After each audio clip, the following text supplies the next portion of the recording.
Jarrett, Chapter 13, the Cold War, Part 3 of our PowerPoint. Let us continue with it, and we're going to take a look at the Berlin Wall. As hopefully you remember in our last video, we had looked at the divided city of Berlin, and now we're going to take a look at the wall itself. And over here in the upper right-hand corner, you can see West Berlin and East Berlin. They are being separated by this wall that is under construction right in here. Let me erase that so we can see the construction aspect of it right there. So as you can see, it is under construction. Now eventually, the housing and the apartments that are popping up that you can see back over here, a lot of that will be torn down. So there is 100 yards or so, I think it is, from the wall, that direction toward the housing. That way it is a little bit more difficult to sneak out. If there is, for lack of a better term, a larger killing area, a larger killing field, it's easier for the East Germans to stop any type of attempts from the East Berliners to get into West Berlin. And that's the whole idea. That's why the wall was built, is to keep the East Berliners out of West Berlin. Anyway, let's continue. So we're looking at the Berlin Wall. In 1961, the Soviets began to build the wall that would become known as the Berlin Wall. It was a wall built around West Berlin. The three sections of the winning Allied side, the English, the French, and the American sections, were combined to form West Berlin. We had all the 40s, well, the late 40s, all the 50s, and this did not occur. But thanks to some bungling of some things by President Kennedy, which we will talk about a little bit later on. I'm not going to worry about it right this moment. But because of those things, the Bay of Pigs, for example, because of that bungling, the East, the communists / socialists, are challenging the West. And so that's why the Berlin Wall was built. The wall was not designed to keep West Berliners out of East Berlin. It was designed to keep the East Berliners in. As I mentioned to you previously, if you could escape from east to west, you are now free. And that's something that the Communist Party did not want. Those who tried to escape from the east to the west were either put in prison if they were captured, or they were shot on the spot. Dozens tried, and most of them failed. The Berlin Wall became a symbol of the Iron Curtain. Now again, this is not the Iron Curtain. The Iron Curtain is a metaphorical curtain, a line drawn on a map separating the communist versus the democratic governments. This is an actual physical wall. I mean, this is a wall, as you can see it right there, under construction, that was built by the East Berliners, not the West. Keep in mind, the West did not build this. The East built this to keep the East Berliners from escaping to West Berlin. So this isn't the Iron Curtain, but this became a symbol for the separation. It says here, the separation from the democratic countries, those countries like America, like England, like France, like West Germany, who were free. It is a line of separation of democracies from communism. Let us move forward. What we have now is the next symbol, the next slide, and we're looking at scenes of the Berlin Wall. And as you can see here, you can see the wall being built, has been built, and West Berliners look across the wall to East German guards. Well, here are the guards right there. This is the West over here. And as I said, eventually buildings like this one right here would be torn down, so that way there would be a clear killing field, more killing ground. Again, essentially you could be up in one of the buildings, let's say right up in here, and string a rope from here all the way across. Let's clear that up a little bit, erase that. So you could be right here, string a rope across to a building over here, which of course you can't see because, again, it's on the west side, and just shimmy across. And the East Berliners did not want that. Okay. Let's move forward. Here is another scene. And you have West Berliners looking across the wall to sneak a peek at relatives trapped on the east. Now, again, this is part of the rub. You were in the West because you lived on this street. You're in the East because you lived on the street next over. And they built a wall right between a street, right down the middle of a street. So if you were unfortunate enough to be on the East side, then you were trapped in a totalitarian communist regime from which there was really almost no escape except death. Another one, another scene. You are leaving the American sector, and that's written in several different languages. Sign warning that you are leaving free West Germany to the communist East Germany. You are leaving the American sector. Gotta be a scary thought.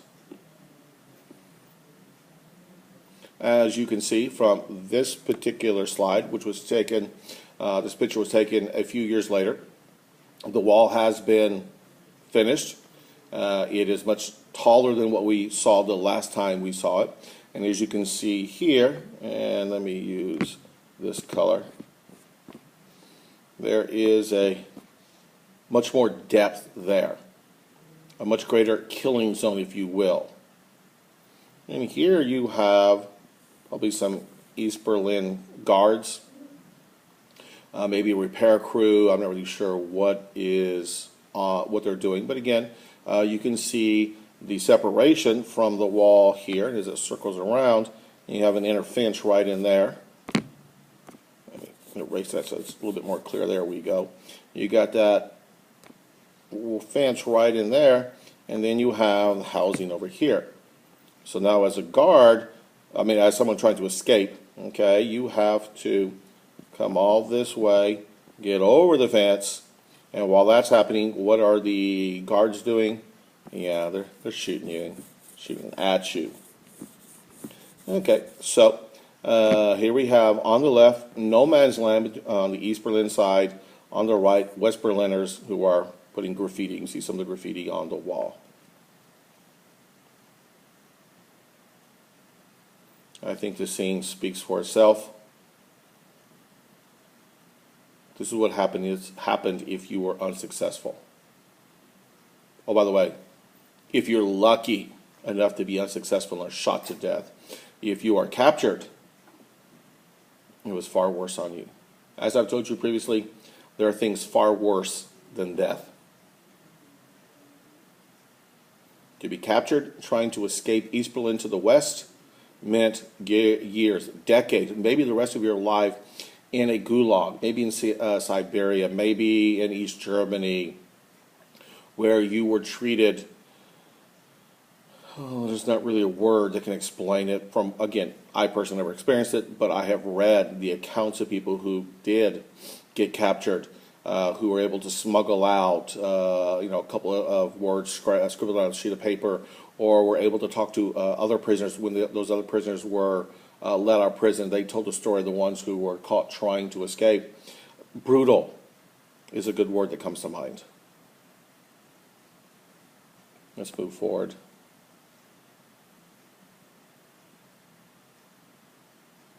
And here's an example of even an East German guard trying to escape. It is impossible for us to imagine, having grown up, having lived our entire lives, by and large, our entire lives, in a country like America, where freedom is something that we take for granted like oxygen. You have to live in a country like East Germany, like Russia, before you can truly appreciate freedom.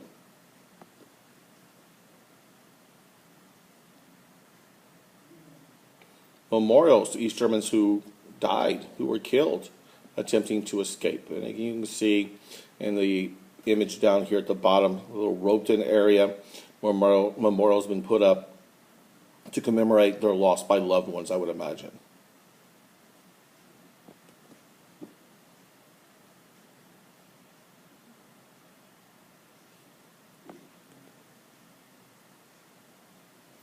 All right, let us continue with the next slide. I think we've seen enough of the images. The Berlin blockade and the Berlin airlift. Again, once Berlin is blockaded, and this is 1948, this is before the wall goes up. This is still 13 years before the wall goes up. You got the little map over here in the upper right-hand corner, and it shows you where Berlin is, deep in East German territory, and you have the little yellowish area right in here. Okay, there's West Germany. Here is East Germany. There is Berlin. And so all the roads into Berlin, West Berlin, keep in mind we still have East and West Berlin. So all the roads into it have been blockaded by Stalin. And so this is referred to as the Berlin blockade. If you were in West Berlin, then you were not getting any of the food and the medical and the other supplies needed in order to survive. What took place then is what we call the Berlin airlift. Berlin is located entirely within communist East Germany. We have discussed this. We've seen this on the map before. In 1948, just a few years after the war World War II has ended and the Cold War has started, the Russians attempted to limit access to the American sector of the city. Not just the American sector, but again, all three good guy sectors, the English, the French, and the American. And for our purposes here, we'll refer to the U.S. sector. But again, I mean, since we are the dominant country, we are the one that is supplying the bulk of the goods to West Berlin, we'll refer to our sector. But again, it is a combination of the French, English, and the American sectors. Okay. The Americans have been trucking in, using large semi-trucks to truck in needed supplies to West Berlin. But when the Berlin blockade began, the Berlin blockade started by the Russians. When that began, we could not drive in the goods, the foods, the medicines that we have been doing so, as we have been doing so. And so what we do then? Okay, we try to get around the blockade by using the Berlin airlift. You can see here in the bottom left-hand corner, okay, there's the airplane bringing food and other stuff in, dropping it in, air dropping it in, and you can see the path of the planes up here. Let me use it. There we go. You can see the path of the airplanes flying in and then turning around after they drop their supply, after they drop their load of supplies of food, fuel, other materials, again, medicines, bandages, aspirins, toilet paper. I mean, you understand what people need. Okay? So we flew in tons and tons of this stuff by airplanes just like this. By airplanes just like this. Here's the path up here. Once we drop this stuff, we would then turn around and fly out. And we did this for months, about 11 months before the Russians finally gave up on this. Before they finally gave up on the Berlin blockade, which then, of course, ended the airlift. All right, NATO. I'm sorry. There we go, better. NATO. It is an acronym, North Atlantic Treaty Organization. In response to the Soviets' blockade of Berlin, the United States of America, the USA, and other non-communist countries, other non-communist nations that surrounded the North Atlantic Ocean, like England and France. And there's a map at the bottom. We'll take a look at a little bit more depth in a few moments. These non-communist nations formed an alliance, a military alliance, which is called NATO. Keep in mind, this is a military alliance. All kinds of different alliances, economic, political, military. This was a military one. NATO was based on the concept of collective security. We talked about this previously. Each NATO member pledged, and this is a key word, pledged. Now again, a person is only as good as their word, and same thing for a country in many cases. Each NATO member pledged, gave their word to defend other nations, other NATO nations, from attack. And from whom are we defending that attack from? The Soviet Union. Again, we'll take a look at the map in just a moment. The Soviet Union responded by creating what is known as the Warsaw Pact, in which they formed a military alliance with its eastern allies and satellite nations. Again, let's take a quick look at that map right there. The red would be the NATO nations. Of course, the United States is not shown on this map because, again, it just shows Europe and the western part of Asia. The bluish, purplish color, whatever that is, that would, of course, be the excuse me, the Warsaw Pact, and of course, it's dominated by the Soviet Union. That greenish color, there, those would be non-aligned nations. And then we have this pinkish color up in here. Those were nations that were added to the Soviet Union after the end of World War II. And so you can see a division here of the NATO and Warsaw Pact. Get rid of all of that. And Europe and in Western Asia. Now, of course, again, the only country, the most significant country, the only country not really shown here would be the United States of America. Again, because it's on the other side of the ocean. Again, it would be that direction. Okay, let's move forward.